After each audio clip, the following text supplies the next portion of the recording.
Seigneur Jésus, c'est un grand privilège pour nous ce matin de nous trouver dans ta maison en ce jour de dimanche.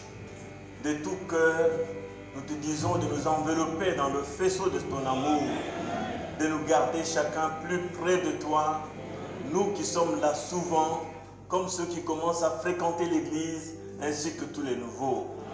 Puisses-tu, ô Dieu, te révéler à chacun.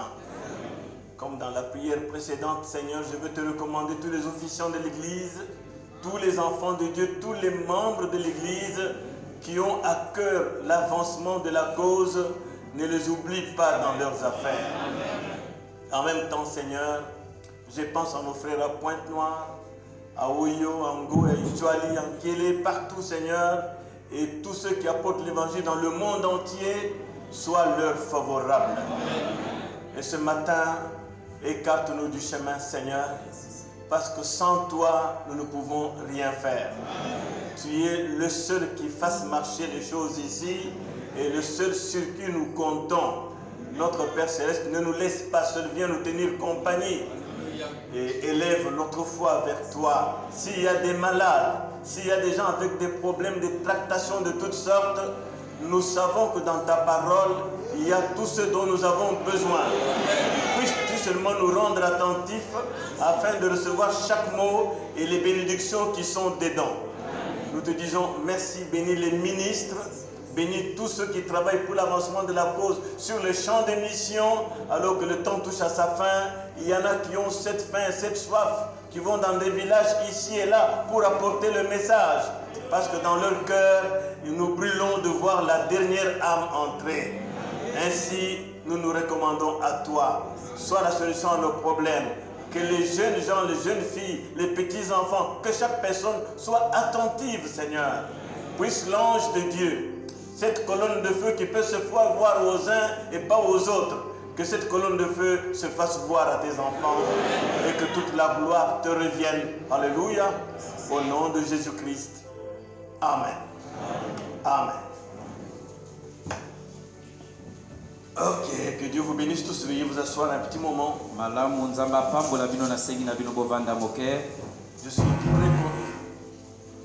Je suis très content ce matin d'être avec vous. Je voulais, pendant que je parle simplement un peu comme ça, voir à Kamandeli ici parce qu'il va tout oublier. Et au moment de la prédication, le frère Teddy pourra monter. Akamandeli ne veut plus traduire, il est en train de fuir. Mais tu traduis ce que je dis. Et tout le monde écoute. Akamandeli vient. J'ai dit Akamandeli, je ne te vois plus à la chair. Oh, à cause de la fatigue. À cause de la fatigue, tu vas au travail, non? Mais ici, là, tu te fatigues, tu te laisses abandonner à la fatigue.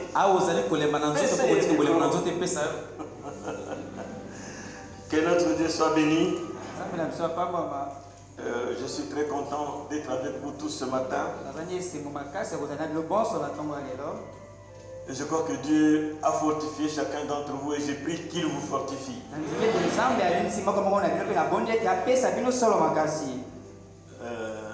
Ce matin, j'étais au lavage pour ma voiture.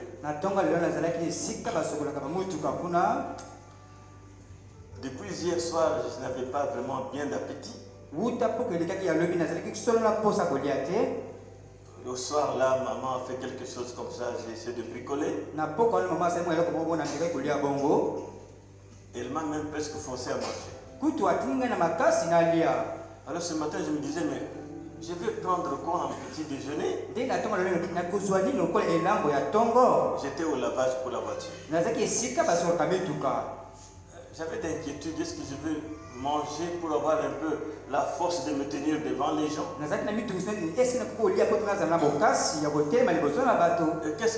Qu'est-ce que je vais manger? Je n'avais pas envie de manger le pain comme tel. Quand je reviens du lavage, je vois Akassia assise à la porte avec la bouillie de Quaker. Le cœur a fait. J'ai dit, oh. J'ai dit, maman, tu étais inspiré. Inspiré pourquoi? Mais ce que je vois là, ça me donne appétit. Je vois que je vais manger pour avoir la force de parler. Ainsi, ma femme était vraiment inspirée. Et je vois que le vôtre aussi était inspiré ce matin.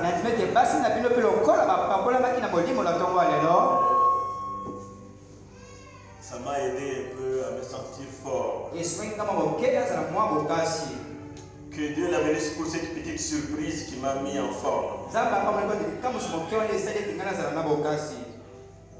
Et ce matin, je crois que chacun de vous est en forme, n'est-ce pas? Oui, j'ai reçu un témoignage que je vais vous rendre. Vendredi, la semaine passée, donc le 5 février. Notre jeune sœur Made qui est, je crois, Chimpavita. C'est où? Chikapika. À Chikapika. Elle est là où elle enseigne avec ses deux enfants. Ce vendredi-là, l'enfant n'était pas bien, il était malade. Samedi, elle l'a amené à l'hôpital. On a donné le traitement et tout. Mais la situation ne s'améliorait pas. La nuit de mardi à mercredi passé, l'enfant s'est levé pour aller se soulager. Et après le soulagement, alors la situation devient critique. L'enfant chauffe. L'enfant vomit. Mad a eu peur. Elle s'est mise à prier sans résultat. Alors vers 5 heures, elle a fait un colmi, puis un appel. Mais comme mon téléphone était en silencieux, rien je ne voyais. C'est le matin vers 7h et quelques. Ma m'a manqué. Elle a un problème. Alors, je l'appelle. Oh, elle était en détresse. L'enfant, ça ne va pas. Maman a posé un peu de petites questions. Non, Mad, dans ce cas, reviens avec l'enfant. Ne joue pas avec l'enfant là-bas au village. On va prier, puis il faut que tu vois comment revenir. Il faut que soyez l'enfant. J'ai dit, on va prier. Mad, c'est une fille qui a foi et qui aime Dieu. Et vous savez, quand vous priez avec quelqu'un que vous connaissez, la prière change de forme. Vous dites ce que vous savez de la personne. C'est comme on le fait maintenant avec la femme de Memphis. Il a d'abord écouté prier et il a compris qu'elle connaissait son Dieu. Quand Pharaon a pris la parole pour la prière, Dieu a agi. Alors j'ai prié pour l'enfant de tout mon cœur, étant là-bas au village et sa maman aimant vraiment Dieu. Et Seigneur, intervient, touche cet enfant et guéris-le. Amen. Amen. On a fermé le téléphone. Quelque temps après, c'est Mad qui appelle ma femme. Dieu est vraiment bon. Oui, Dieu est bon quoi? Tu viens où? C'est comment? Quand papa a dit Amen, je ne comprends pas. L'enfant a cessé de vomir. L'enfant a eu une bonne mine déjà. Il a mangé. Et il s'amuse comme si de rien n'était. Et Gloire au Seigneur. C'est ta foi en ce temps de détresse qui a guéri l'enfant. Moi, je me suis associé qu'à toi. Et elle m'a aussi dit que sa fille qui ne parlait pas commence à parler. C'est vraiment un miracle. Ainsi, nous bénissons notre Seigneur pour sa présence au milieu de nous, pour ses encouragements au travail que nous faisons. Et vous savez, mes frères et mes sœurs, comme je vous vois là, aujourd'hui, ce matin, un peu nombreux, que je vous vois venir assister à chaque culte. Je réalise que vous avez vraiment soif de ce message que nous essayons de vous apporter.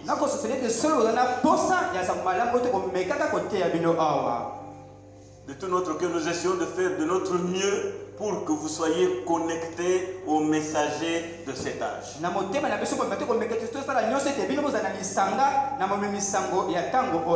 Quand je vous vois assoiffés, affamés, ceux qui s'absentent regrettent, alors mon cœur brûle de l'amour pour chacun de vous. Que Dieu vous aide. Que Dieu nous aide, nous les ministres, à être simplement des instruments comme ce stylo. Juste un instrument qui n'a pas à s'exposer, mais qui a à jouer son rôle pour la bénédiction de la congrégation. Nous essayons de prêcher dans la simplicité le message de Malachie 4, parce que tout est dans le message. Vous comprenez cela? Et comme je le déclare souvent, vous savez, je n'ai ni eau particulière. Je n'ai pas un fil. Je n'ai pas un talisman ou une poudre quelconque. Je n'ai aucun lien avec aucune loge dans ce monde. Je n'ai que la Bible et le message que vous avez aussi. Et je prie que notre Seigneur Jésus-Christ garde cet autel sacré et qu'aucune puissance occulte ne puisse y opérer et être à l'aise. Parce que chacun de vous veut entendre ce que l'Esprit a parlé, a dit en cet âge. Nous voulons voir le Dieu surnaturel en action parmi nous, nous inspirant la crainte de son nom dans tous les milieux où nous nous présentons, et que tous ceux qui entrent en contact avec nous entrent en contact avec ce surnaturel que nous enveloppons. Je prie pour chacun de vous, pour que nous soyons sous son influence, afin de pouvoir le manifester. C'est le cri de mon cœur. Je crois que c'est ce que chacun de vous ici désire. Je crois que la persécution va bientôt arriver. Nous ne sommes pas avec eux, et à coup sûr ils vont nous persécuter. Et c'est la persécution qui nous approche encore davantage du Seigneur. Ainsi restons connectés au message de Malachie 4. Restons tous connectés à Christ, qui est la seule chose qui nous a réunis ici. Et quoi que vous ayez comme problème, croyez-moi, le Dieu des miracles est ici. C'est votre attitude face à son message qui agira. Soyez simple, soyez sûr que vous aimez Dieu. C'est la chose essentielle. Être sûr que vous aimez Dieu de tout votre cœur. Alors vous amènerez Dieu ici, vous répartirez avec lui. Et en tant qu'être humain, vous serez vous-même un témoignage pour les gens. Avec ma femme, nous sommes un peu soulagés ces jours-ci. Nous avions en face de nous des gens qui faisaient du bruit. Toute une année, nous avons vécu dans le bruit. Surtout à l'époque où je faisais des messages sur YouTube depuis la maison. Pas même moyen de méditer. En face de nous, c'était des musiques terribles. De la délinquance. Et on priait Seigneur, Seigneur, jusqu'à quand? Mais qu'est-ce que Dieu a fait? On a vidé toute la parcelle. Il devait y avoir 5 ou 6 ou 7 mêmes familles. On les a tous vidés. La paix est revenue. Nous bénissons le Seigneur. Et alors que on peut parler de nous ici et là-bas de telle et de telle manière, Dieu lui ne regarde pas cela, il continue à nous bénir. Et cette bénédiction peut encore amener les gens à dire beaucoup de choses. Eh bien, le frère Franck Bernard, je ne dis pas qu'il m'apprécie, mais il est souvent touché par le travail que nous faisons. Aller dans les villages, ici et là avec la voiture dans de mauvaises routes, apporter la parole. Alors je crois qu'il faut quelque chose de Dieu. Il me dit que non, j'aime le travail que vous faites, monsieur Kabé. Alors, l'autre mois, quand je parlais avec lui au sujet de la voiture qui m'embête et comment je cherchais à trouver un petit truc un peu bien, je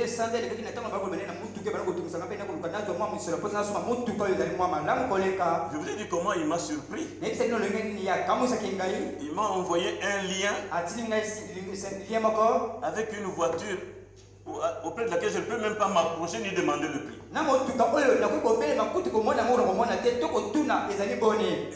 Il me montre la voiture. Tu peux acheter celle-là? Mais avec quel argent je vais acheter? Bon, mais écoutez, on va faire moitié-moitié. Même moitié-moitié, je ne peux pas.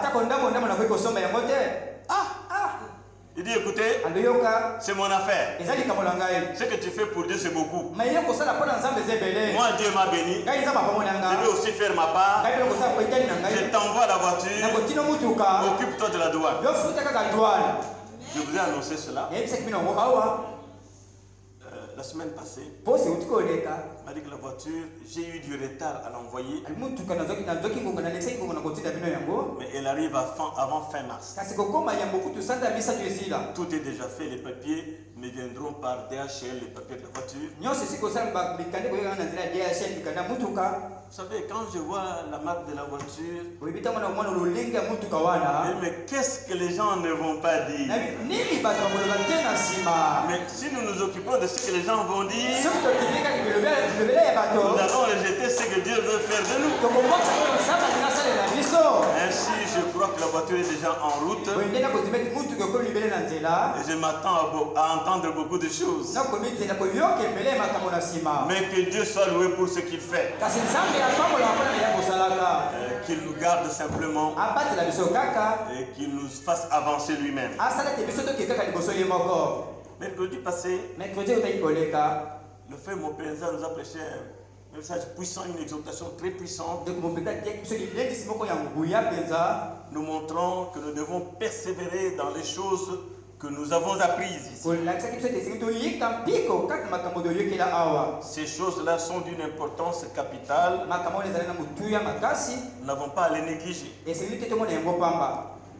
Au cours de la semaine, confirmant cela, frère Mongo Jovi m'a fait un message me montrant qu'il était en train de réécouter notre être. Non, Dieu est merveilleux, m'a-t-il dit. Il m'a donné aussi un témoignage là-dedans. Il m'a donné un témoignage là-dedans. Des choses qui sont en train de se passer ici. Je dis que Dieu soit béni. Et dimanche passé, c'est Frère Joël qui nous a apporté un message important. Il nous a parlé de la tempête qui approche. Et effectivement, la tempête approche à coup sûr. Le seul moyen d'échapper à cette tempête, c'est de se cacher dans un endroit sûr. Et cet endroit sûr, c'est le nom de Jésus-Christ. Toi-même, tu sais comment tu es relié à lui. Parce qu'être relié à Christ ici, nous montrons que c'est une relation personnelle. C'est votre sens de responsabilité qui vous connecte à votre Christ. Et je voudrais dire à l'église que nous avons appris beaucoup de choses ici. Nous devons être des responsables pour apprendre ces choses à nos enfants,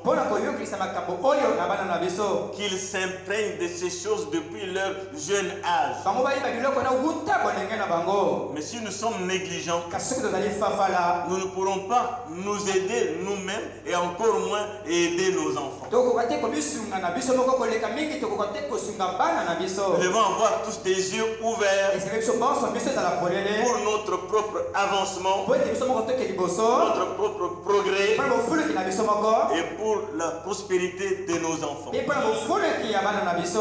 temps est mauvais. Il ne s'agit pas de l'enseigner, de prêcher que le temps est mauvais. Il s'agit de savoir vivre dans ce temps mauvais et nous tenir ensemble pour échapper. Est-ce que l'église me comprend?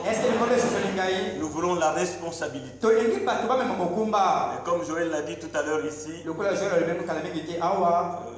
la COVID-19, je n'y crois pas. Elle est en train de faire son travail. Nous demandons, comme vous êtes assis là, d'obéir à ce que l'État dit. Mettez votre masque. Gardez votre masque sur votre bouche et votre oreille.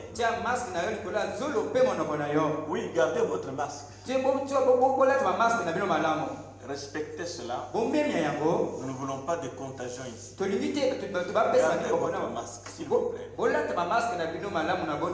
Comment j'insiste comme ça, je vais d'une personne à l'autre, les gens attendent qu'on je leur dise.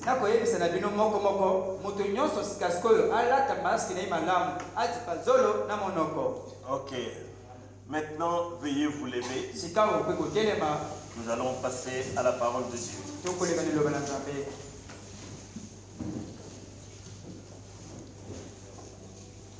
Prenons nos Bibles dans Romains chapitre 11.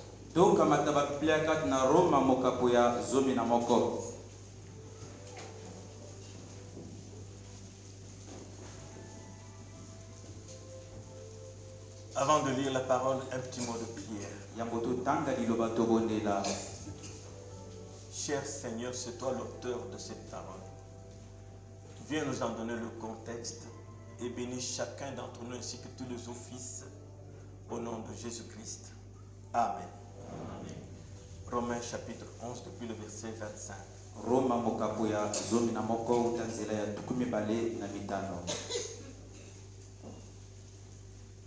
Car je ne veux pas, frère, que vous ignoriez ce mystère, afin que vous ne vous regardiez point comme sages. C'est qu'une partie d'Israël est tombée dans l'endurcissement jusqu'à ce que la totalité de païens soit entrée.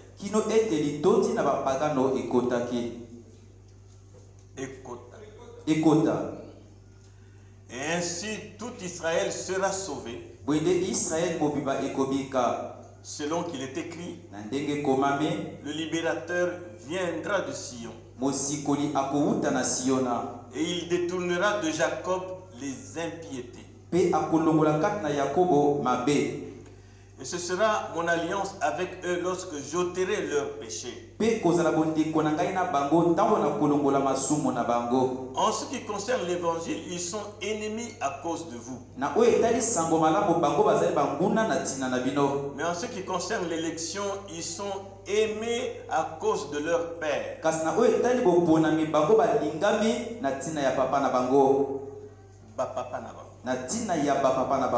Car Dieu ne se répand pas de ses dons et de son appel. De même que vous avez autrefois désobéi à Dieu, et que par leur désobéissance vous avez maintenant obtenu miséricorde, de même ils ont maintenant désobéi, afin que par la miséricorde qui vous a été faite, ils obtiennent aussi miséricorde. Car Dieu a renfermé tous les hommes dans la désobéissance pour faire miséricorde à tous. Que Dieu bénisse la lecture de sa parole. Veuillez vous asseoir.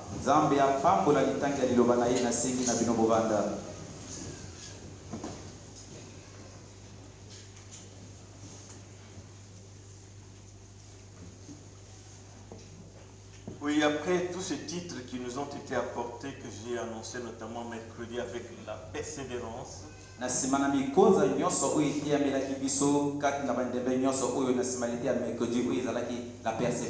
et dimanche passé, la tempête approche. Alors ce matin, je désire vous entretenir sur un sujet que j'intitule « Le temps est proche ».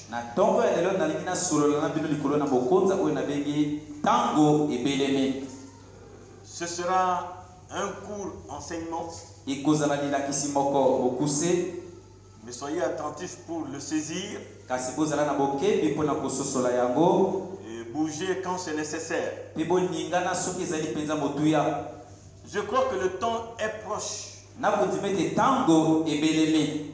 où notre pèlerinage à nous les gens des nations, à nous les gentils, va prendre fin. Notre temps sur la terre va bientôt prendre fin. Ainsi, Christ va être prêché aux Juifs qu'il avait rejetés étant aveuglés.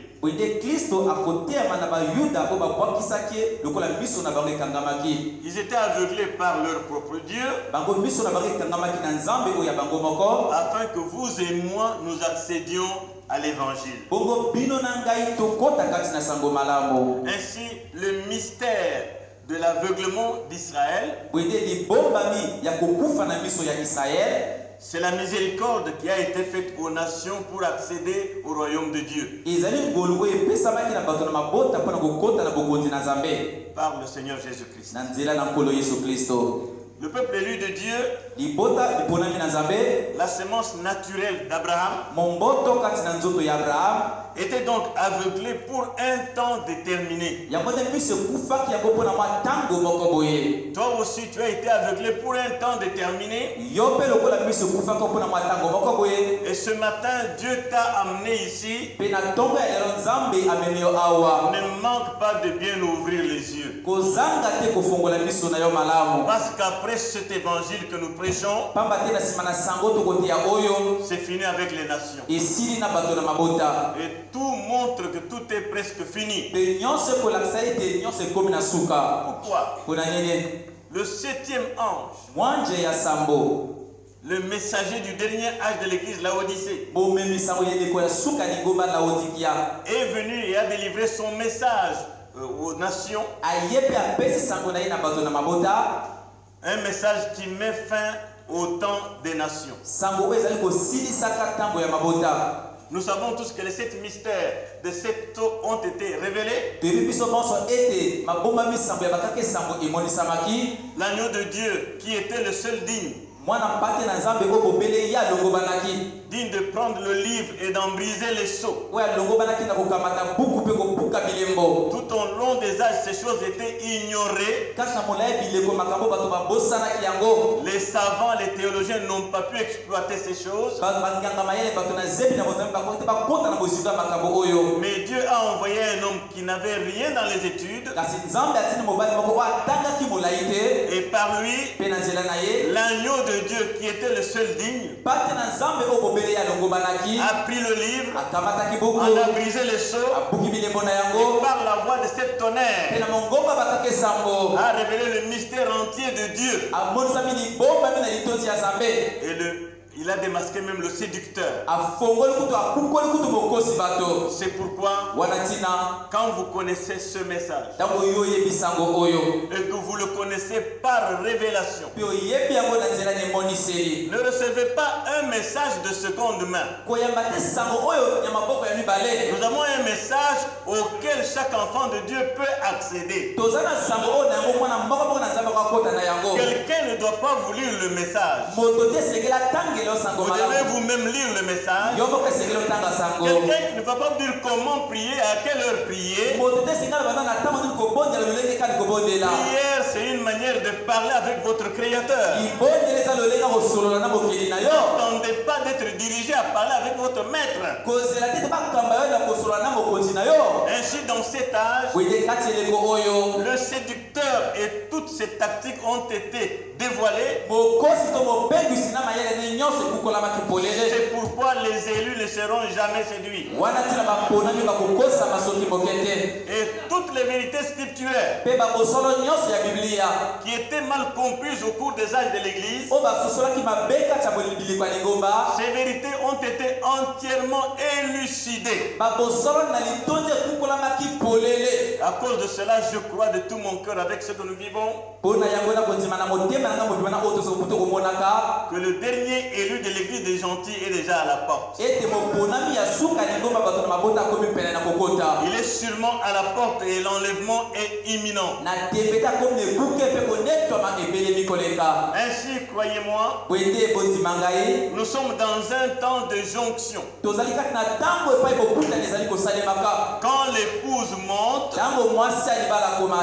il monte avec le Saint-Esprit qui est ôté de la terre. Alors l'évangile retourne aux Juifs. Parce que Dieu doit traiter avec ces gens qui étaient aveuglés. Dieu lui-même répandra sur eux l'esprit de grâce et de supplication, de manière qu'ils puissent le reconnaître comme étant leur Messie. Et ce matin, malgré tout ce que vous avez connu dans les dénominations, tout ce que vous connaissiez de Dieu par rapport aux interprétations humaines, ce matin, si vous êtes attentif et que vous vous abandonnez à Dieu, Dieu lui-même va se révéler à vous. On ne connaît pas Dieu par son intellect. Si c'était cela, les savants seront les premiers à connaître Dieu. Mais Dieu se révèle. Ma prière ce matin, que ce grand Jéhovah se révèle à vous. Qu'est-ce qu'il va faire en Israël pour qu'ils le reconnaissent? Lui-même répandra sur eux un esprit de grâce et de supplication. Tout est dans la Bible. Zacharie 12, versets 10 à 11. Écoutez ce que l'Éternel lui-même dit. C'est l'Éternel qui parle dans l'Ancien Testament. Alors je répandrai sur la maison de David et sur les habitants de Jérusalem un esprit de grâce et de supplication, et ils tourneront les regards vers moi, celui qu'ils ont percé. Nous sommes dans l'Ancien Testament. Jésus n'était pas encore venu, mais l'Éternel dit ils tourneront les regards regard vers moi, celui qu'ils ont percé. Si vous doutez que Jésus soit l'Éternel, l'Écriture vous montre que Jésus c'était l'Éternel dans la chair. Et il parle du temps qui va arriver après notre départ dans l'enlèvement. Dès que nous partons, l'Éternel Jéhovah qui nous ont percé il y a 2000 ans en Jésus-Christ va se révéler à eux et ils vont tourner leur regard vers lui. Ils avaient percé sans le connaître parce qu'ils étaient aveuglés. Ils vont pleurer sur lui. Pleurer sur celui qui les avait rejetés. Écoutons la Bible parler. Et ils tourneront les regards vers moi, celui qu'ils ont percé. Ils pleureront sur lui comme on pleure sur un fils unique. Ils pleureront amèrement sur lui comme on pleure sur un premier-né. En ce jour-là, le deuil sera grand à Jérusalem, comme le deuil d'Adrimon dans la vallée de Megiddo. Oui, ça c'est dans l'Ancien Testament, parlant de ce qui va arriver après notre départ dans l'enlèvement. Et nous sommes maintenant dans un temps de jonction. L'évangile est sur le point de quitter les gentils pour retourner aux Juifs. Parce que qu'est-ce qui se passe? Israël était l'olivier franc de Dieu sur lequel nous étions seulement hantés. Seulement greffés. Eux-mêmes, quand ils verront ce Dieu-là, le Dieu d'Abraham, oh, ce sera un grand deuil. Ils ont broché, ils ont chuté pour rendre le salut accessible aux gentils, aux nations. C'est pourquoi ne négligez pas ce message du salut. Ne vous habituez pas seulement à venir à l'église à repartir à la maison. Dieu cherche l'identification. Vous et la parole, nous devons devenir un. Ainsi, ils ont bronché pour que l'évangile vienne vers nous. Et le frère Madame dit, cela va exciter leur jalousie pour leur réintégration, pour leur reconversion. Ainsi, croyez-moi, le temps est proche. Christ retourne vers le reste d'Israël. Ce sont les 144 000 qui vont être appelés pendant ce temps. Remarquez comment Dieu a endurci le cœur de Pharaon pour les persécuter afin de pouvoir leur donner une terre promise. Ils ont dû être persécutés au temps de Pharaon parce que le temps d'entrer dans la terre promise était arrivé. Et vous qui faites partie de l'épouse, ne vous habituez pas à la vie facile. Ça va être dur d'un moment à l'autre. La persécution va venir parce qu'avant de partir, nous devons être compressés de toutes parts. C'est ça qui va nous pousser à rechercher notre Dieu. Ainsi, vous pouvez aussi voir comment Frère Branham parle. Comment Dieu a endurci le cœur d'Hitler. Il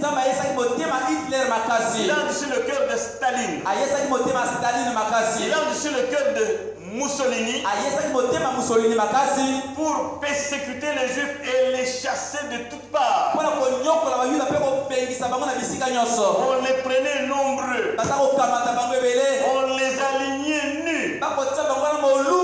On les mettait dans des trains par un temps de froid. Vous ne connaissez pas le froid ici. Mais là-bas il y a le froid. Vous voulez sentir ce froid là? Votre congélateur. a là-bas. On vous met dedans là. On les mettait dans des trains, là-bas dans les chambres à gaz. On les tuait, on les jetait dans des fosses communes. C'était comme des cafards. Mais ils n'avaient plus de nation. C'était pour les pousser à entrer dans leur nation. Ils étaient massacrés, battus. Ce n'est pas étonnant pourquoi ces choses-là sont arrivées. C'est parce que leur père avait dit que son sang retombe sur nous et sur nos enfants. C'est ce qu'ils étaient en train de vivre. Mais le prophète dit, Dieu ne les oubliera jamais malgré ça.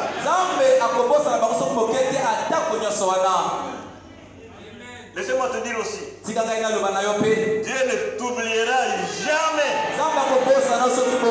Malgré partout où tu es passé, Dieu a promis de ne pas t'oublier. Prenez cette promesse pour vous. Quand la Bible dit, je ne t'oublierai jamais, je ne t'abandonnerai pas, ne prends pas ça dans la foule.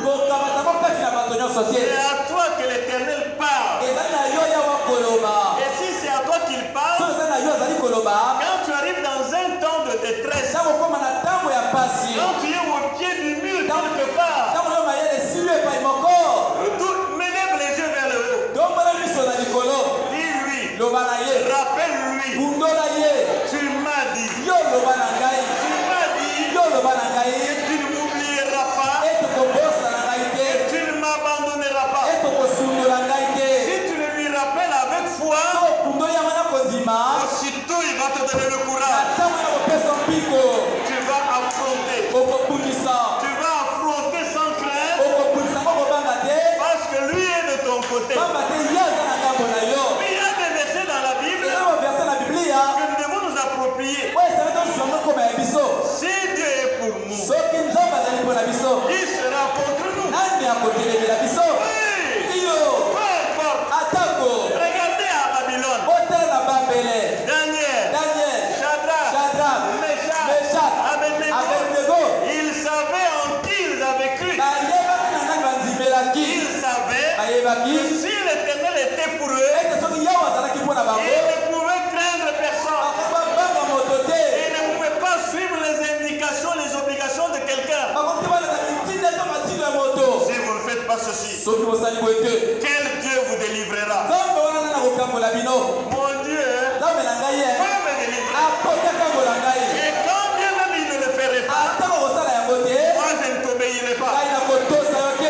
Où sont les gens là? Où sont-ils maintenant?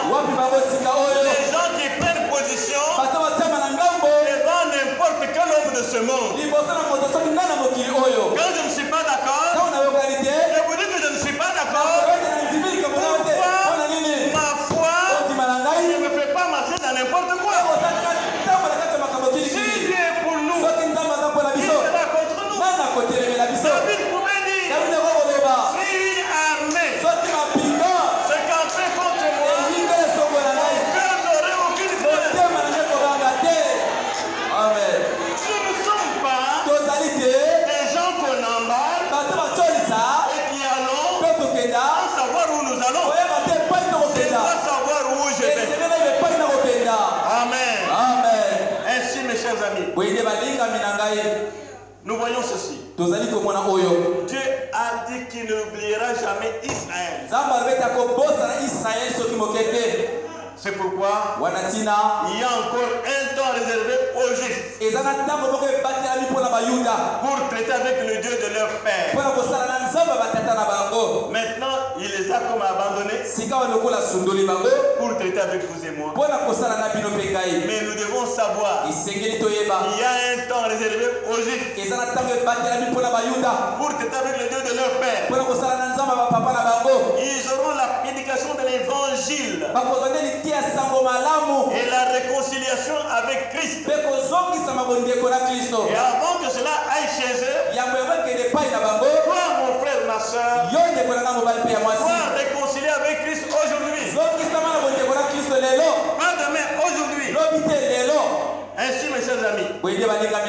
Ils ont été aveuglés jadis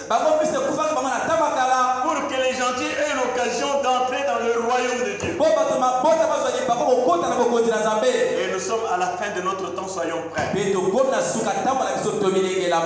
Dans le livre du prophète Daniel, comme vous voyez le dessin sur le tableau, 70 semaines ont été fixées pour le peuple d'Israël. Je ne vais pas retourner là en arrière. Je vais commencer ici. Au début de la 70e semaine. D'ici jusque là-bas, ça fait 69 semaines. Mais la 70e semaine commence ici quand le Messie loin est venu au monde. Pas quand il est venu au monde. Quand il a commencé son ministère. Je me fais comprendre. Ainsi. Une semaine prophétique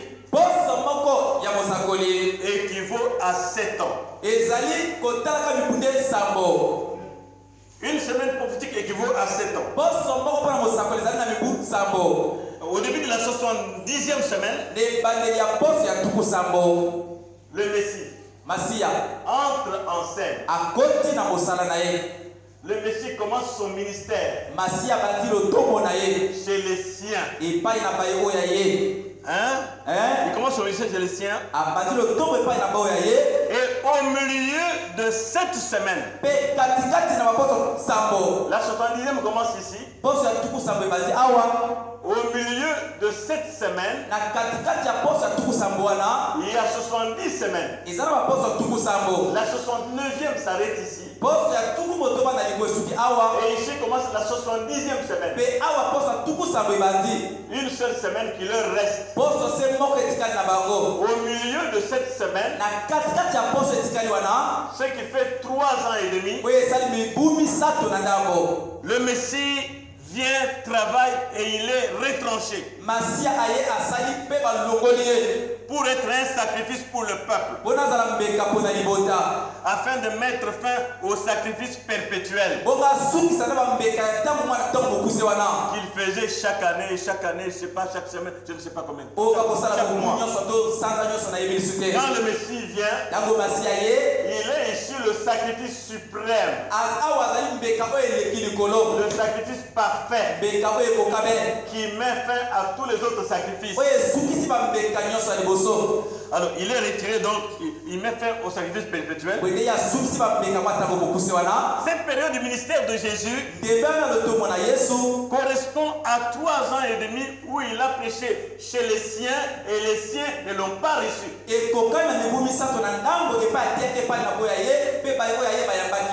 Ils ne l'ont pas reçu. Pourquoi? Parce qu'il devait se tourner vers nous. C'est pourquoi nous maintenant, nous les nations, nous devons le recevoir parce qu'il n'y a pas d'autre chance après. C'était donc le temps de l'endurcissement du cœur des Juifs pour que nous recevions l'évangile. Alors, cette première moitié de la 70e semaine est bien confirmée dans les Saintes Écritures quand Jésus parle. Pour montrer que cette partie du temps ne concernait que les Juifs. Remarquez quand Jésus prêchait et quand il envoyait les disciples, il leur disait d'aller prêcher seulement aux Juifs. Parce qu'il n'était pas venu pour les nations. Il était venu pour son peuple à lui. Il a dit à ses disciples, n'allez pas vers les nations. Avez-vous déjà vu cela? Et quand la femme syrophénicienne est venue, qu'est-ce qu'il lui a dit? Qu'ai-je à prendre le pain des enfants et donner aux petits chiens? Ceci confirme que ce ministère, dans ces 3 ans et demi, ne concernait que les siens, les juifs. Je pense que vous comprenez. C'était seulement pour les juifs. Vous voyez? Il a prêché pendant 3 ans et demi.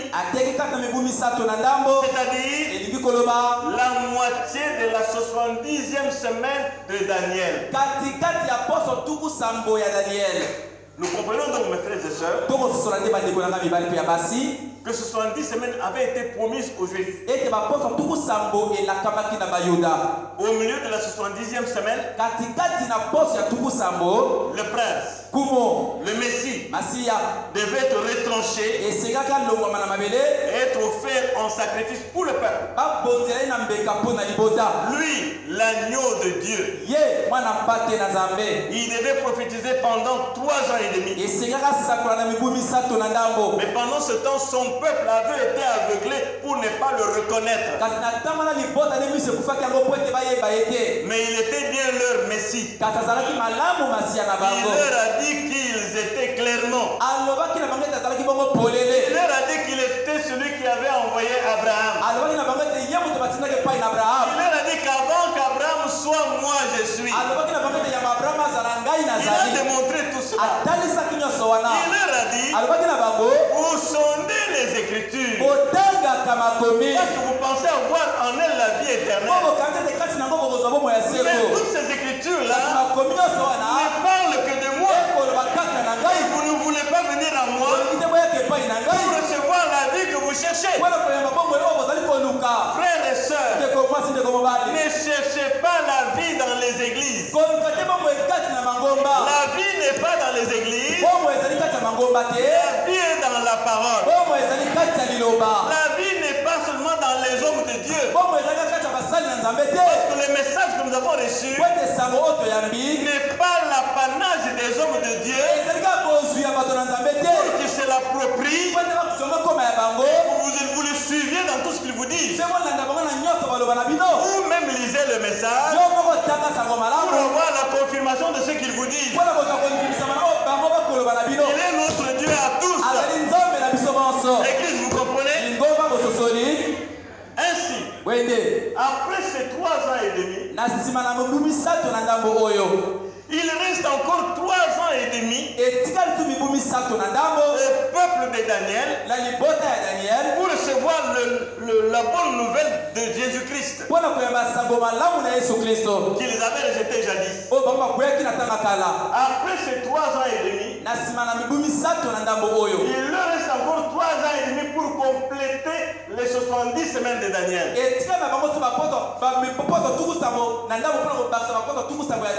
Quand nous voyons ces choses, croyez-moi, le temps n'est plus, le temps est proche. L'Apocalypse 11, 3 à 6 est en route déjà. Vous devriez lire cela à la maison. Apocalypse 11, 3 à 6, cette partie de l'écriture est en route maintenant. Il s'agit de 2 témoins, de 2 prophètes qui vont prophétiser pendant 42 mois pour prêcher la bonne nouvelle aux Juifs là-bas en Orient. Et quand vous comptez 42 mois, 42 mois, ça fait 3 ans et demi. L'église, vous me suivez? Ça fait 3 ans et demi. C'est la dernière moitié de la 70e semaine de Daniel. C'est la dernière moitié de la 70e semaine de Daniel. C'est ici qu'Apocalypse 11 s'accomplit. Le ministère de 2 témoins dont parle la Bible. Ils vont travailler pour appeler les 144 000 élus juifs. Ils vont leur prêcher l'évangile de Jésus-Christ comme étant le Messie, Dieu. Le Christ que vous avez rejeté il y a 2000 ans, c'était bien lui votre Jéhovah dans la chair humaine. Et 3 ans et demi là, les 3 ans et demi de la tribulation. La Odyssée va entrer dans le chaos. Pendant ce temps, l'épouse est enlevée. Elle est dans la gloire au repas de noces. Pendant ces 3 ans et demi. Et à la fin, il y aura Armageddon ici. Et la descente de l'épouse avec l'époux pour le règne de 1000 ans. Je ne suis pas là-bas, mais je suis ici pour vous dire que le temps est proche. Vous me suivez, Église? Ainsi, mes amis, ces 2 prophètes apparaissent avec l'évangile de Christ. Alors que la tribulation s'abat sur le monde. Sur les églises qui ont rejeté ce message. Ainsi le temps est vraiment proche. Frères et sœurs, soyons sérieux avec le message. Ne nous habituons pas au message. Le message, c'est Dieu. Quand nous l'apportons, sachons que nous tenons Dieu. Le délivrons aux gens. Sachons le délivrer de manière qu'ils le reçoivent. Et qu'il agisse dans ces gens-là. Parce que bientôt, la tribulation va s'installer. Les sceaux ont fait ressortir ces choses clairement et les ont révélées. Dieu descend par le ministère de Moïse et Élie. Il appelle 144 000 pendant ces 3 ans et demi. Parce que c'est le temps qui reste encore aux Juifs pour travailler avec le Messie. Le frère même dit dans le 5e psaume, il dit ceci. Et puis remarquez, ces 2 prophètes, c'est très précisément Moïse et Élie. Voyez? Voyez? Maintenant, écoutez, regardez. Regardez leur ministère. Maintenant, observez ce que font ces prophètes. Ils ont le pouvoir de frapper la terre d'une plaie. Chaque fois qu'ils le veulent. Qui a fait cela dans le passé? Ici l'église répond Moïse. Mon église me regarde. Maintenant, continue à parler. Ils ont le pouvoir de fermer les cieux afin qu'il ne tombe pas de pluie pendant les jours de leur ministère. Qui a fermé les cieux pendant 3 ans et demi? Élie. Les voilà. C'est ce ministère de Élie et Moïse qui revient sur la terre. C'était des prophètes juifs. Et leur ministère est de nouveau répété pour appeler les juifs. Nous voyons, mes amis, dans les Écritures, Moïse avait changé les eaux en sang, n'est-ce pas vrai? Il avait appelé les fléaux. Il avait fait tous les miracles de ce genre. De son côté, Élie avait fermé les cieux pendant 3 ans et demi pour qu'il ne tombe pas de pluie. Cela se passe sous le 6e sceau. Le sceau de la tribulation. Ça se passe là. Vous comprenez? Et les Juifs seront restés là. Les Juifs qui seront restés là seront enseignés pendant 3 ans et demi pour reconnaître le Seigneur Jésus comme leur Messie, Dieu dans la chair. Comme vous le voyez, ces 2 témoins ont le pouvoir d'échanger le cours normal de la nature avec leurs paroles. Et d'un moment à l'autre, nous aussi, les poules, nous entrons dans le troisième poule. C'est votre connexion, votre intimité avec ce message qui vous fera réaliser de quoi je parle. Plus vous devenez un avec la parole, totalement obéissant et soumis à la parole, votre parole sera exécutée. C'est le troisième poule qui est en scène. Ainsi, nous voyons que pour ces 3 ans et demi là, c'est à nouveau l'esprit de Moïse et d'Élie qui apparaît sur la scène pour accomplir Apocalypse chapitre 11. La prédication de l'évangile par ces prophètes juifs aux juifs. Pendant ce temps, le Saint-Esprit est déjà ôté de la terre par l'enlèvement de l'épouse. Et comme le Saint-Esprit n'est pas là sur la terre, le monde entier est dans la tourmente. Les dénominations ne peuvent plus prêcher, c'est la tribulation. Mais pendant ce temps, les Juifs reçoivent Christ, les Juifs élus. Le prophète montre que les types ne mentent pas. Ça décrit réellement cette réalité. Joseph était le type de Christ. Il a été rejeté par les siens. Il a été vendu pour 30 pièces d'argent. Comme Christ l'a été. Il a pris une femme égyptienne, une femme des nations. Quand les Juifs, son peuple, l'ont rejeté, Christ a pris une femme des nations, vous et moi. Vous voyez, les types ne mentent pas. Et avant que Joseph ne se présente à sa famille, il savait qu'il y aura des pleurs.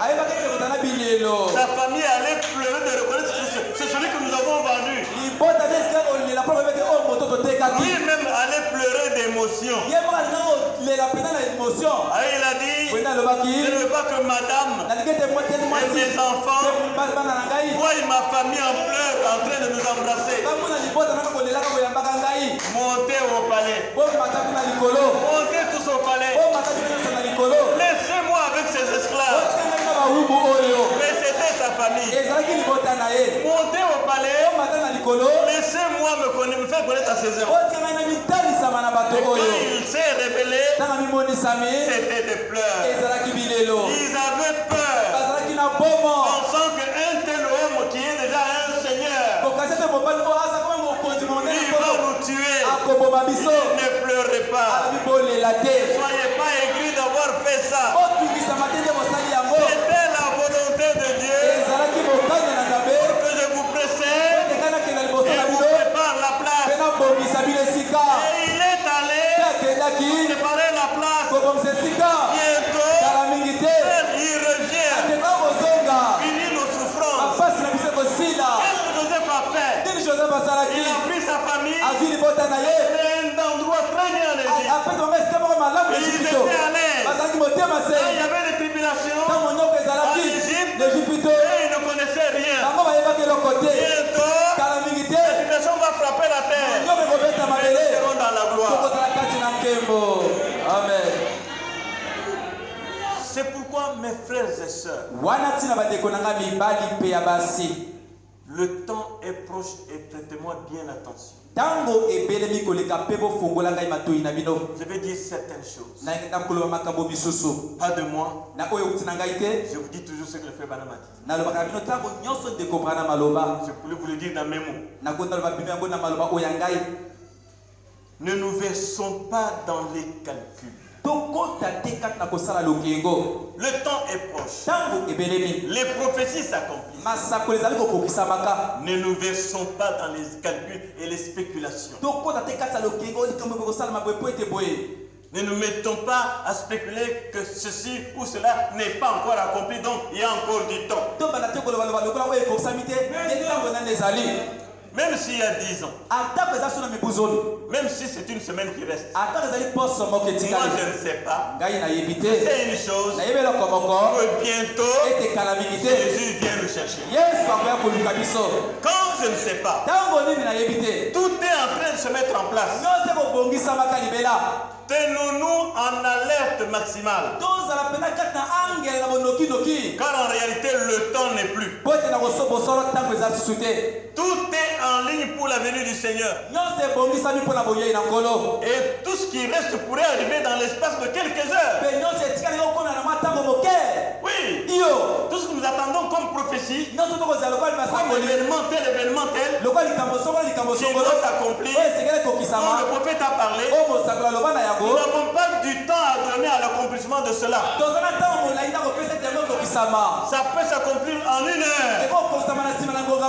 Et nous ne savons pas. Écoutez, Malachie 4 révèle que plusieurs prophéties de première importance relatives à l'accomplissement de la première venue du Messie et à ce qu'il devait faire s'étaient accomplies au cours de ces dernières heures à la croix. Croyez-vous cela? C'est ce que dit le frère Banam. Beaucoup de prophéties de première importance ce jour-là de la crucifixion, les 7 dernières heures avant qu'il meure à la croix, beaucoup de prophéties se sont accomplies en chaîne. Frère Branham affirme que cela pourrait se répéter à son retour. Et nous devons être en alerte maximale. Nous devons rester dans l'expectative. Le prophète dit, dans question-réponse numéro 4, il dit, j'aimerais avoir plus de temps pour pouvoir m'étendre là-dessus. Voyez-vous, l'épouse, quand elle sera enlevée de l'église, c'est là que l'acte de l'église prendra fin. Laodicée sombre dans le chaos. Déjà nous voyons le chaos. Nous voyons le chaos sur tous les plans. Sur le plan politique, partout dans le monde, c'est pourri. Nous vivons le temps des élections partout. Quel genre d'élection? Même aux États-Unis. Tout est pourri partout, n'est-ce pas? C'est l'Odyssée qui sombre déjà dans le chaos. L'Odyssée sombre dans le chaos. L'épouse rentre dans la gloire. Et la période de la tribulation s'installe sur les vierges endormies. Pendant 3 ans et demi. Au cours desquels Israël reçoit sa prophétie. La tribulation s'abat. Sur la vierge endormie. Pendant 3 ans et demi. Je pense que vous comprenez. Écoutez. En ce temps, Israël reçoit sa prophétie. Ensuite, la tribulation s'installe aussi sur Israël. Et ensuite, aura lieu le combat d'Armageddon. À la fin de ces 3 ans et demi. Et qui détruit toutes choses. Oui, l'épouse revient avec l'époux pour 1000 ans. Le règne de millénium. Après cela vient le jugement du trône blanc. Après cela vient le nouveau cieux et la nouvelle terre. Et la nouvelle ville qui descend du ciel d'auprès de Dieu. Alors, l'éternité et le temps fusionnent. Ainsi, nous sommes au temps de la fin, le temps est proche. C'est pourquoi, fils et filles de Dieu, nous qui avons reçu ce message, en ce jour obscur sur tous les plans, je n'ai pas le temps de m'étendre sur les événements modernes. Mais quand nous voyons comme ça, l'obscurité s'étend partout,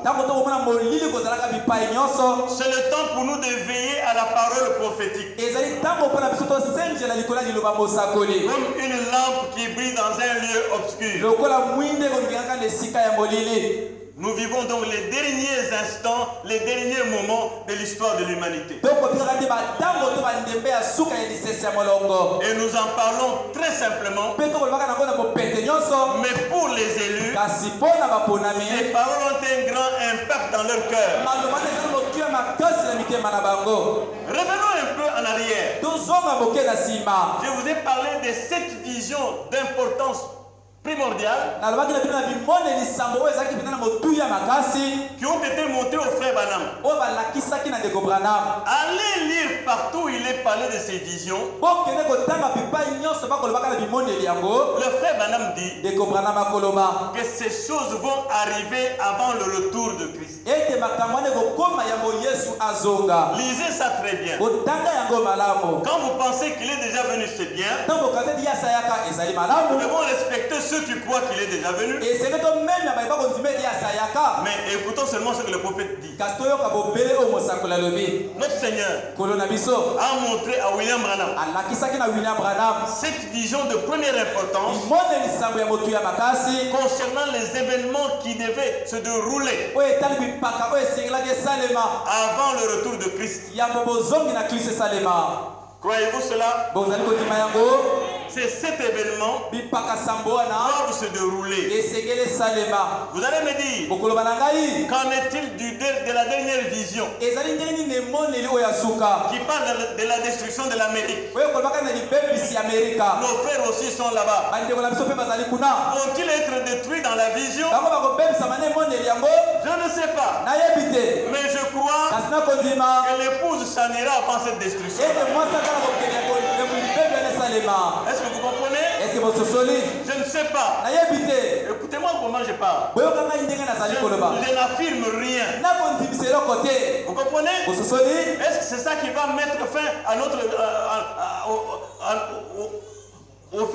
à ces visions?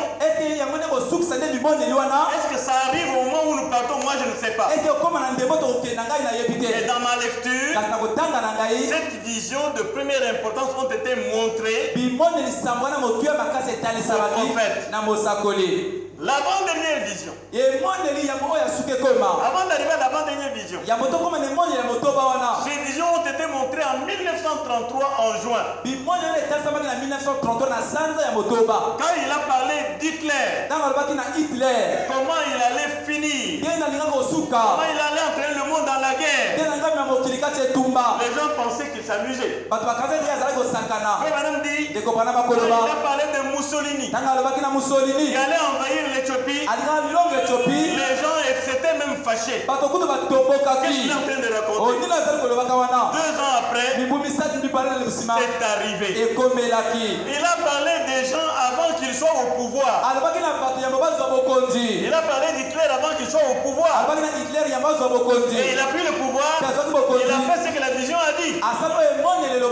La dépravation des mœurs, l'évolution de la science. Nous voyons ces choses arriver pas à pas. Et quant à la 6e vision, elle s'est accomplie mot à mot. Ça doit réveiller les rétrogrades. À savoir que le message que j'avais écouté, le message de William Branham, c'est un vrai message. Parce que Branham a parlé avec autorité.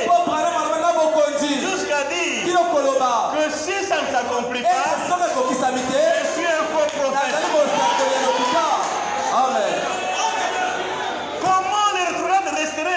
esclave. Avec de telles vérités. Soyez sages. Écoutons mes amis. L'avant-dernière vision, la 6e, s'est accomplie sous nos yeux mot à mot. Quels sont les mots, les termes qui sont dans la vision? Il dit ceci. Une femme va diriger avant la fin des temps. Elle est là la femme. Kamala Harris. Ça c'est Branham qui a vu ça. En juin 1933. L'investiture de Kamala Harris, c'est sans aucun doute l'accomplissement de cette vision. On a spéculé sur Hillary Clinton, sur le pouvoir compris les femmes. Lui il a vu une femme jolie, qui avait l'autorité, qui avait l'allure royale. Et vous voyez ça, non? Il a dit une femme va diriger avant le temps de la fin.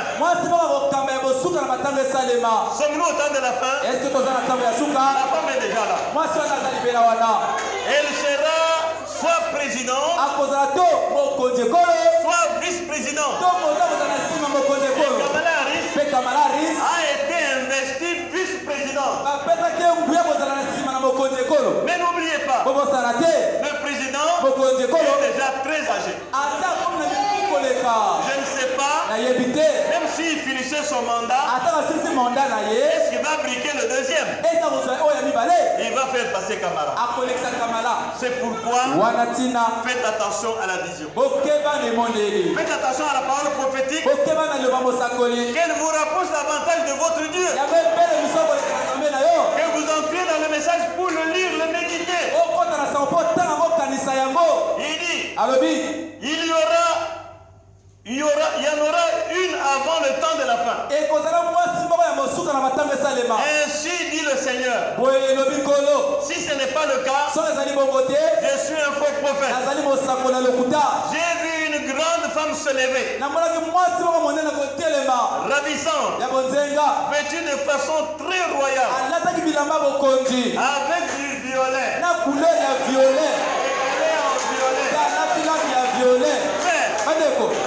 Nous avons reçu un voyant. C'est comme Moïse. Au commencement, Dieu créa les cieux et la terre.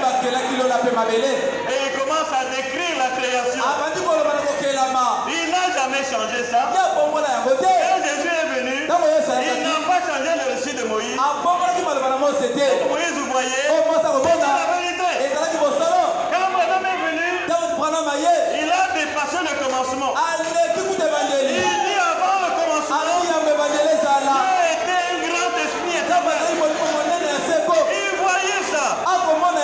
Personne ne lui a appris ça. Il voyait avant le commencement que Dieu était un grand esprit avec des attributs. Et ces attributs-là avaient entré en jeu. Il était créateur. C'est pourquoi au commencement, avant même de créer, il s'est créé lui-même un corps. La parole. Vous voyez, nous avons reçu un vrai voyant. Ne vous amusez pas avec la parole du prophète. Ne cherchez pas que quelqu'un vous dise ce que vous devez faire. Ce message, chaque croyant a la capacité d'entendre ce que Dieu a déjà dit par le moyen du prophète. Notre travail ici, c'est vous relier au prophète que vous devez croire. Oh, merci Seigneur. Ainsi dit le Seigneur. Si ce n'est pas le cas, je suis un faux prophète. J'ai vu une grande femme se lever, ravissante, vêtue de façon très royale, avec du violet. Elle avait beaucoup de pouvoir aux États-Unis. Croyez-vous cela? Croyez-vous cela? à mon humble avis, je pense que l'épouse n'a plus le temps à perdre dans les disputes, dans les suppositions et dans les argumentations. Ce n'est pas le temps de chercher à savoir ce qu'un tel grand, ce qu'un tel a dit.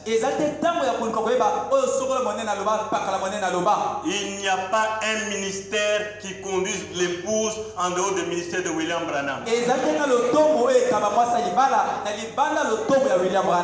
que vous compreniez ça très bien.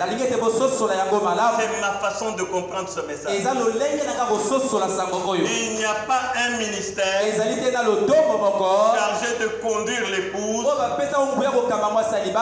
dehors de William Branham. Il n'y a pas un ministère chargé de bien comprendre le message pour le diffuser aux autres assemblées. Chaque assemblée locale est souveraine et doit rester attachée seulement au message. Vous comprenez, mes amis? L'esprit n'a qu'une seule voix, qui est la voix de Dieu. Et la voix de Dieu en ce jour, c'est par William Marion Branham. Les 5 ministères, les hommes appelés de Dieu, ont pour mission de ne dire que ce que le messager a déjà dit. Tout est sur les bancs, tout est dans les brochures. Nous devons connecter le peuple à la volonté de Dieu. Voici, je vous enverrai Élie le prophète. Et vous avez reçu Élie le prophète dans votre église. Marchez avec Élie le prophète. Aujourd'hui, nous recevons beaucoup de choses.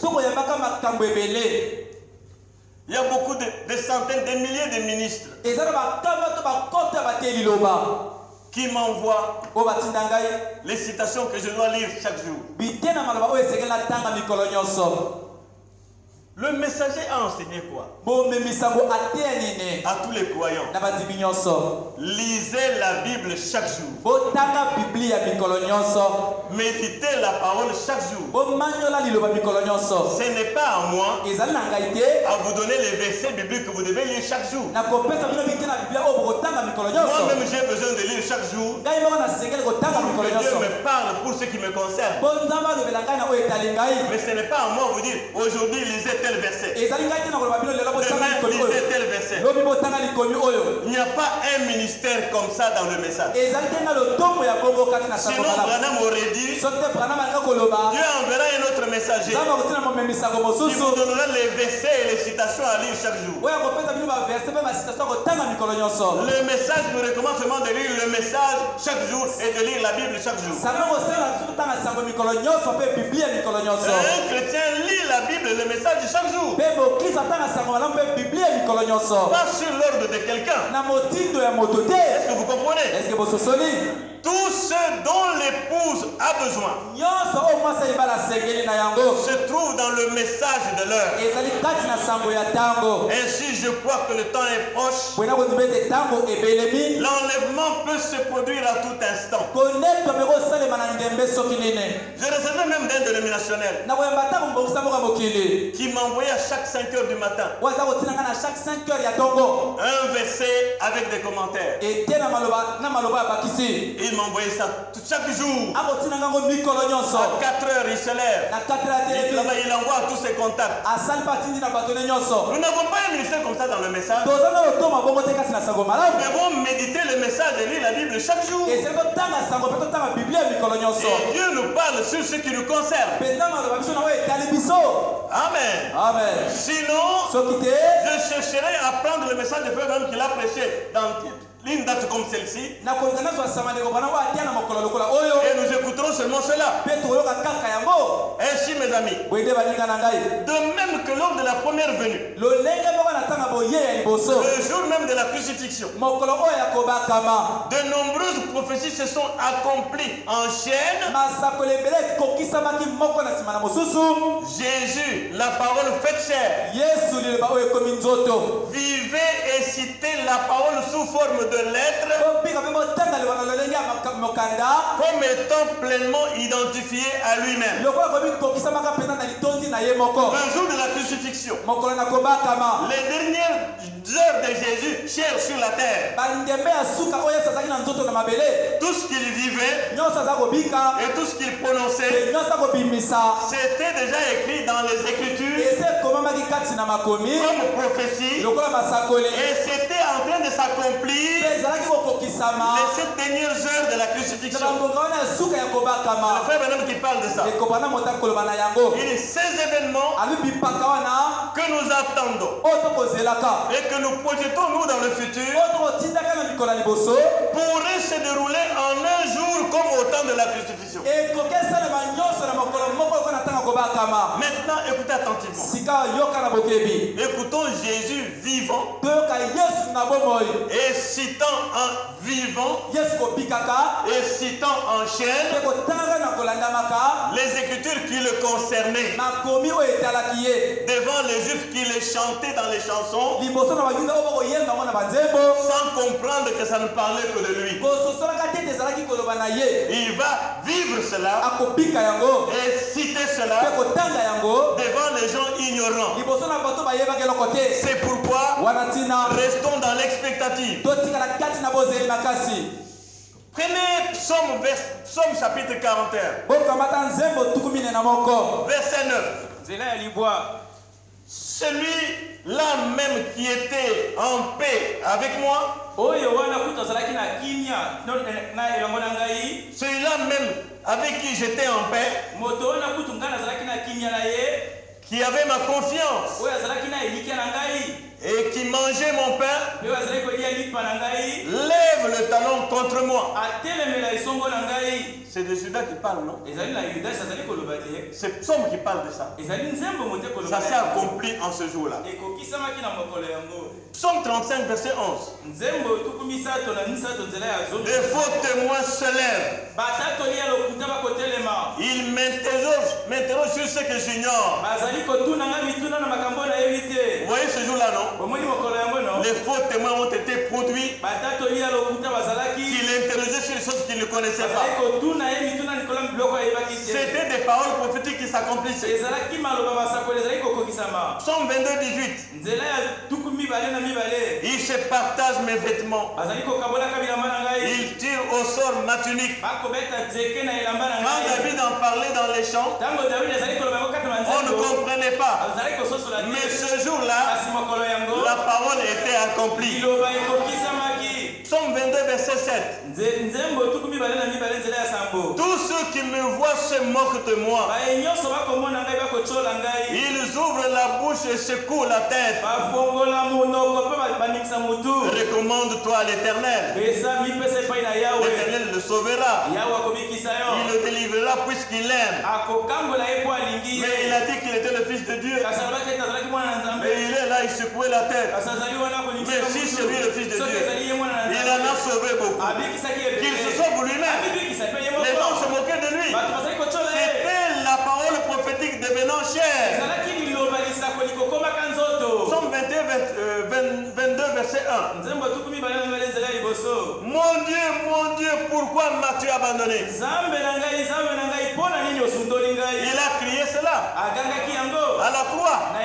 C'était une prophétie qui s'accomplissait.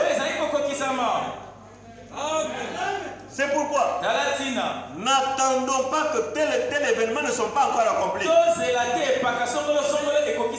Dieu lui-même s'occupe d'accomplir sa parole. Nous devons seulement être un avec la parole. Psaume 22, verset 16.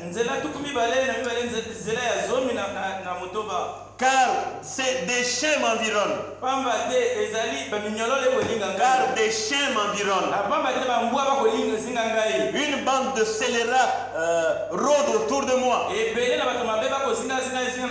Ils ont percé mes mains et mes pieds. Est-ce que l'église voit ça? Ils ont percé ses mains et ses pieds. C'était déjà annoncé. Les ingrédients de ce temps-là pouvaient dire: pourquoi l'Éternel dit qu'on lui a percé les mains et les pieds? Pourquoi l'Éternel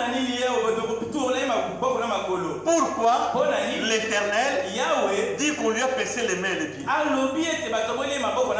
Ça veut dire quoi? L'Éternel, on va lui percer les mains et les pieds? Mais c'était Jésus l'Éternel. Celui qui parle dans les psaumes, c'est ce qu'ils appelaient leur Dieu l'Éternel. Ils ne comprenaient pas ce qu'il disait. Mais quand cet Éternel, cette parole, s'est faite chair, a habité parmi eux, ceci s'est accompli. Est-ce que l'église voit ça? Amis chrétiens, il n'y a pas que ça. Beaucoup d'autres écritures prophétiques étaient en train de se dérouler devant les Juifs aveuglés. Ce jour-là, tellement de prophéties étaient en train de s'accomplir. Je vous en donne quelques-unes. Zacharie 11, verset 12 dit: ils pesèrent pour mon salaire 30 pièces d'argent. Ça s'est accompli ce jour-là. On n'a pas attendu beaucoup de jours. Et dans Zacharie 13, verset 7, il a été abandonné de ses disciples. N'est-ce pas qu'ils l'ont abandonné? Et Pierre l'a même renié. Ésaïe 53, verset 7. Il a été maltraité. Il a été opprimé. Il n'a point ouvert la bouche. Semblable à un agneau qu'on mène à la boucherie, à une brebis miouette devant ceux qui l'attendent. Il n'a point ouvert la bouche. Ne voyez-vous pas Jésus pendant la passion? On l'a tapé. On lui a arraché la barbe. Il n'a pas ouvert la bouche. Il n'a pas rouspété. Et il est notre modèle. Je répète, il est notre modèle. Il n'a pas ouvert la bouche. Ésaïe 50, verset 6. J'ai livré mon dos à ceux qui me frappaient. C'était les prophéties qui s'accomplissaient. Beaucoup de prophéties se sont accomplies ce jour-là. Faites attention. Vous qui attendez de voir ça, ça va s'accomplir devant vous sans que vous vous rendiez compte. Ce qu'il nous faut, c'est dire Amen à chaque parole. Et nous tenir prêts. Ésaïe 50, verset 6. J'ai livré mon dos à ceux qui me frappaient. Mes joues à ceux qui m'arrachaient la barbe. Je n'ai pas dérobé mon visage. On tapait. Quand on venait pour taper, il n'esquivait pas. Est-ce que vous voyez ça? Frères et sœurs, est-ce que vous voyez ça? Combien nous sommes toujours prêts à riposter? Quand on nous cause du tort, quand on nous blesse, quand on nous indispose, nous sommes toujours prêts à indisposer, prêts à murmurer, prêts à chanter, à raconter. Il était là. Il n'a pas dérobé le visage. On vient pour taper, il laisse le visage. Oh, j'ai laissé mes joues à ceux qui m'arrachaient la barbe. Je n'ai pas dérobé mon visage aux ignominies et aux crachats. Les soldats ivres, chanvreurs, raclaient leur visage. Tout cela pour toi. Pour toi. Pour moi. Il n'a pas de revers son visage. Oh mes amis, soyons des agneaux. Il était l'agneau parfait de Dieu qui ôtait le péché du monde. Il faut accepter d'être maltraité pour jouer notre rôle de chrétien. Acceptons d'être critiqués. Nous sommes toujours indifférents à ceux qui nous critiquent, à ceux qui ne semblent pas nous aimer. Nous voulons afficher l'indifférence. Mais Jésus est là, notre modèle. Et quand il est arrivé à la croix, les mains, les bras étendus, Père, pardonne-leur, parce qu'ils ne savent pas ce qu'ils font. Oh, ayons ce pardon. Ceux qui nous causent du tort, même s'ils le font exprès par rapport à l'esprit qui les anime, soyons pleins d'amour seulement. Comment cette chose se répète? Laissez la chose se répéter. Dieu sait pourquoi. C'est pour vous éprouver, pour voir si vous garderez l'amour dans le cœur. C'est la plus grande force que nous avons, avoir l'amour dans le cœur devant les dégâts. Mes chers amis, l'agneau de Dieu est là. Les grandes écritures, les grandes prophéties se sont accomplies en chaîne. Et ceux qui les chantaient dans les églises ne pouvaient pas se rendre compte, mais c'est ça que nous chantions. Oui, mais c'est lui. Le Ésaïe 53. Mais c'est bien lui. Ils étaient aveuglés. Alors toi, ne sois pas aveuglé. Parce qu'il pourra être trop tard. Mettons-nous debout, mes amis. Ne sois pas aveuglé, mon ami. Il ne faut pas qu'il soit trop tard pour toi. Les musiciens devaient être dans les... Il faut laisser les premiers places aux musiciens. Ils vont là-bas au fond, je ne comprends pas. Alors, nous sommes vraiment à la fin. Nous avons un sauveur merveilleux. Mon frère, ma soeur, voyez ce qu'il a souffert. Voyez ce qu'il a vécu. C'est un sauveur merveilleux que tu possèdes. C'est un sauveur merveilleux que nous possédons. On a craché sur lui. On a tout fait, il n'a pas réagi. Oh Dieu, aide-moi, aide-nous à nous identifier à toi. Il a cédé sa vie innocente. Il s'est sacrifié pour toi, pour moi, pour chacun de nous ici. Laisse-moi te dire que c'est pour toi qu'il s'est sacrifié. C'est pour toi qu'il a laissé le crachat couler de son visage. Il a été maltraité pour ta vie indigne, pour ma vie indigne. Ne pense pas que tu as une meilleure vie, non. C'est pour ta vie indigne qu'il a été maltraité. Il a été meurtri, blessé, brisé pour nos iniquités. Et laisse-moi te dire enfin, le châtiment qui te donne la paix est tombé sur lui. Il a été blessé pour tes péchés. Et par ses meurtrissures, tu es guéri de n'importe quelle maladie. N'accepte pas que le diable vous trompe. Ne nous laissez pas mettre sur vous la maladie. Dites à Satan, tu te trompes. N'oublie pas la croix. À la croix, il a été meurtri pour que tu sois guéri.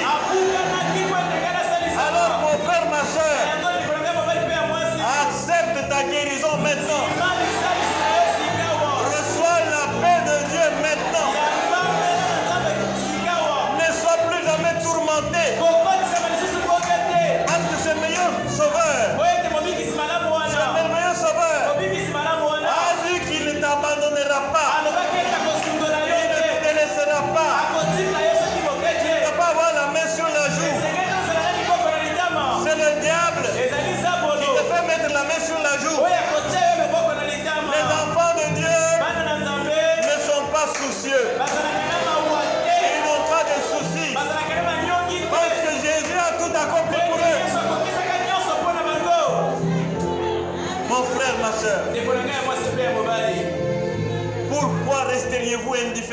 ceci. Ceci doit toucher votre cœur. Le temps est proche, revenez à Christ. Amis rétrogrades, recommencez votre marche avec Dieu. Là, les bras ouverts. Recommence ta marche, il t'accepte. Jeune garçon, jeune fille, le temps est mauvais. Satan a déversé toutes sortes d'esprits dans le monde. Livrez-vous à Christ, mes amis. Jeunes gens, jeunes filles, servez Dieu de tout votre cœur. Et vous, fils et filles de Dieu, ne vous habituez pas à l'église. Ne vous habituez pas à assurer certaines responsabilités. Consacrez-vous chaque jour. Renouvelez votre zèle. Vous-même mesurez votre zèle. Voyez votre progrès spirituel. Et vivez pour les autres chaque jour. Et que chacun de nous restions dans l'expectative. Le temps est proche. Jésus vient bientôt. Ne regardez à personne. Le message, c'est toi qui dois le vivre. As-tu une requête? As-tu un souci? La main levée alors que j'ai prié. Alléluia. Merci notre Dieu. Merci cher Seigneur. Alléluia. Nous croyons vraiment que le temps est proche et que la tribulation arrive au galop. Mais tu nous as donné le message. Merci pour William Marion Branham, Seigneur. Merci pour ces lumières que nous recevons. Nous croyons que le temps est terminé et que d'un moment à l'autre, tu viens nous chercher. Ne laisse pas mon frère dans l'attente de quelque chose. Nous voulons seulement être dans l'expectative de ta venue imminente. Alors que les mains sont levées, si c'est un cas de maladie, si c'est un souci de consécration, un souci d'avoir le sens de responsabilité dans la vie, je te prie, oh Dieu, toi tu vois ce qu'il y a derrière chaque main levée. Et dans ta main à toi, touche mon frère, touche ma soeur, baptise-les du Saint-Esprit, baptise-les de feu, et que le monde en nous brûle, et que nous puissions dire, ce n'est plus moi qui vis, c'est Christ qui vit en moi. Alléluia. Bénis mon frère, bénis ma soeur, bénis ceux qui sont au loin. Oh Dieu, bénis ceux qui sont empêchés d'être ici. Toi, l'ange de Dieu, va visiter chacun et accorder à chacun ce dont il a besoin. Nous nous recommandons en toi, Seigneur. Bénis notre Église. Bénis notre Église en ce temps difficile. Bénis notre Église. Bénis aussi notre pays. Nous avons besoin de la paix pour prêcher cet évangile. Bénis nos autorités, Seigneur. Bénis nos voisins. Bénis nos quartiers.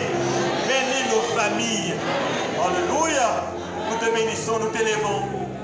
Partout où sont les nôtres, sois attentif à eux. Au nom de Jésus-Christ. Amen. Amen. Merci, Seigneur.